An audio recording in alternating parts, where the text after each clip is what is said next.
समान नागरिक संहिता, uniform civil code, ये विषय भी संविधान सभा के ध्यान बाहर नहीं था।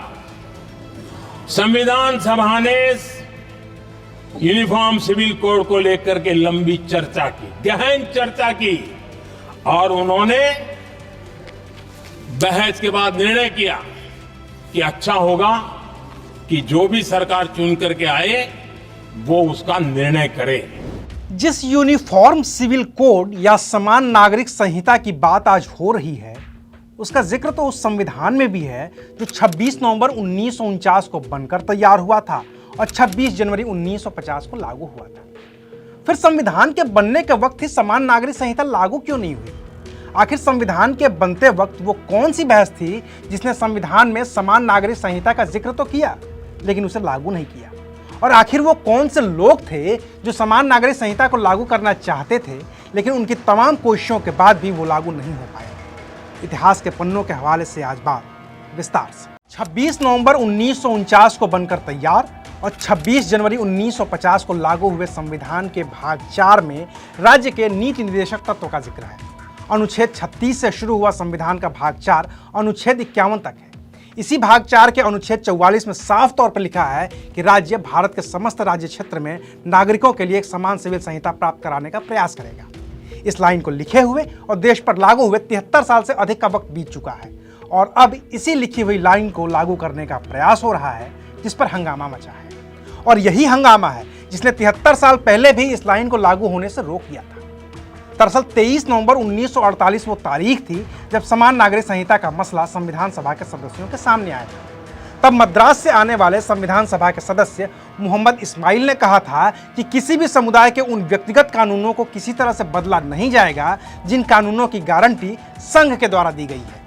हाँ, उस समुदाय की मंजूरी से इन कानूनों में बदलाव किया जा सकता है जिस पर यह कानून प्रभावी हो रहा है। अपनी बात को आगे बढ़ाते हुए मोहम्मद इस्माइल ने कहा था कि किसी भी समूह या समुदाय को अपने व्यक्तिगत कानूनों के पालन का मौलिक अधिकार है और इसके साथ कोई भी छेड़छाड़ उन लोगों के जीवन में हस्तक्षेप करने की कोशिश होगी जो पीढ़ी दर पीढ़ी इन कानूनों का पालन करते आए हैं।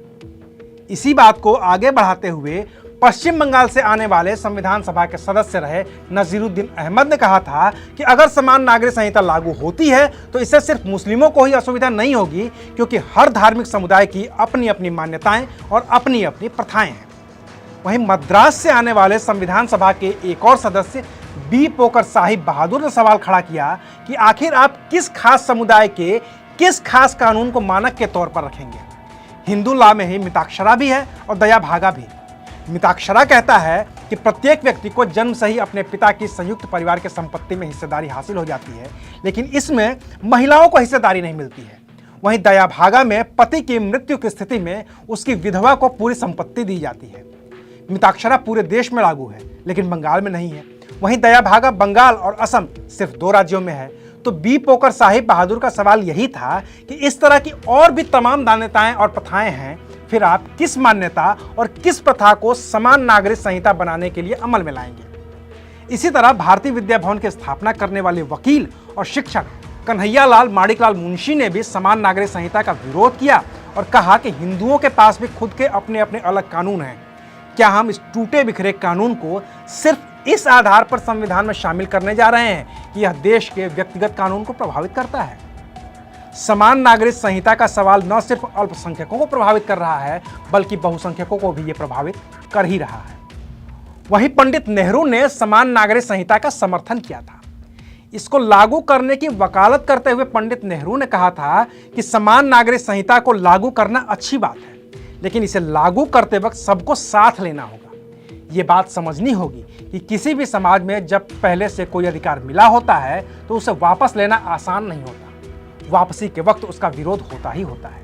अंग्रेजों ने हर समुदाय को अलग अलग पर्सनल लॉ दे दिए। उन्हें मानते मानते लोगों को उसकी आदत पड़ चुकी है, लिहाजा जब भी उन्हें खत्म करने की बात उठती है तो उसका विरोध होता है। लिहाजा अभी समान नागरिक संहिता को लागू करने का सही समय नहीं है, क्योंकि इससे पाकिस्तान न जाकर भारत में ही रहने वाले वो लोग खुद को असुरक्षित महसूस करने लगेंगे जो अल्पसंख्यक हैं। इन सभी की बातें सुनने के बाद संविधान सभा की प्रारूप समिति के अध्यक्ष रहे बाबा साहेब डॉक्टर भीमराव अंबेडकर ने अपना फैसला सुनाया। बोले, सीमा से लगते उत्तर पश्चिम प्रांत को छोड़कर देश के अलग अलग हिस्सों में रहने वाले मुस्लिम, जैसे कि बॉम्बे और संयुक्त प्रांत में रहने वाले मुस्लिम, उत्तराधिकार के मामले में 1937 तक हिंदू कानूनों के ही अधीन थे। लिहाजा समान नागरिक संहिता लागू नहीं की जाएगी और जैसा कि संविधान के आर्टिकल 44 में भी कहा गया है, राज्य समान नागरिक संहिता को सुरक्षित करने का प्रयास करेगा। अंबेडकर ने तब यह भी कहा था कि भविष्य में संसद ऐसा प्रावधान बना सकती है कि समान नागरिक संहिता को स्वैच्छिक तौर पर लागू किया जा सके। अब इस बात को बीते हुए करीब 75 साल हो गए। संसद में इस कानून को लागू करने की कोई ठोस कोशिश होती हुई कभी दिखी भी नहीं।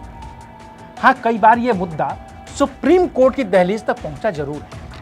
उदाहरण के तौर पर 1985 में जब शाहबानो प्रकरण में सुप्रीम कोर्ट ने अपना फैसला सुनाया था, तो उस वक्त कोर्ट ने कहा था कि संसद को एक समान नागरिक संहिता के रूपरेखा को रेखांकित करना चाहिए।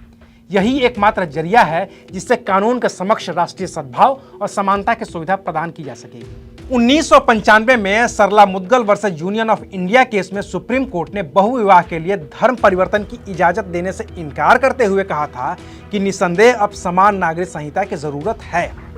2015 में एबीसी बनाम दिल्ली राज्य मामले में सुप्रीम कोर्ट ने कहा कि ईसाई महिलाओं को ईसाई कानून के तहत अपने बच्चों के प्राकृतिक अभिभावकों के रूप में मान्यता नहीं दी गई है। वहीं हिंदू अविवाहित महिलाएं अपने बच्चे के प्राकृतिक अभिभावक मानी जाती हैं। दोनों का उदाहरण देते हुए सुप्रीम कोर्ट ने कहा था, इसलिए ही समान नागरिक संहिता एक ऐसी संवैधानिक अपेक्षा है जिस पर ध्यान दिया जाना चाहिए। अक्टूबर 2015 में ही सुप्रीम कोर्ट ने कहा था कि देश में अलग अलग पर्सनल लॉ की वजह से भ्रम की स्थिति बनी रहती है। सरकार चाहे तो एक जैसा कानून बनाकर इसे दूर कर सकती है। फिर सितंबर 2019 में भी सुप्रीम कोर्ट ने कहा था कि भारत में अभी तक यूनिफॉर्म सिविल कोड लागू करने की कोई कोशिश नहीं की गई है, जबकि संविधान निर्माताओं ने अनुच्छेद 44 में नीति निर्देशक तत्व के तहत उम्मीद जताई थी कि भविष्य में ऐसा किया जाएगा। अभी पिछले ही साल अक्टूबर 2022 में ही तलाक, उत्तराधिकार, विरासत, गोद लेने के प्रावधान और ऐसे ही तमाम मुद्दों पर केंद्र सरकार ने सुप्रीम कोर्ट को आश्वस्त किया था कि राज्य के पास अपने नागरिकों के लिए एक समान नागरिक संहिता होनी चाहिए और इस मुद्दे को 22वें लॉ कमीशन के सामने रखा जाएगा। तो अब 22वें लॉ कमीशन ने समान नागरिक संहिता पर जनता और धार्मिक संगठनों की राय मांग ली है। बाकी खुद प्रधानमंत्री मोदी ने समान नागरिक संहिता का जिक्र कर राजनीतिक इच्छा शक्ति दिखा ही दी है। हालांकि इस कानून को लागू करने में भारत का संविधान ही कई जगहों पर बाधक बन सकता है, जिसका जिक्र अगले वीडियो में करेंगे विस्तार से। आज के लिए बस इतना ही, फिर मिलेंगे नई खबर के साथ।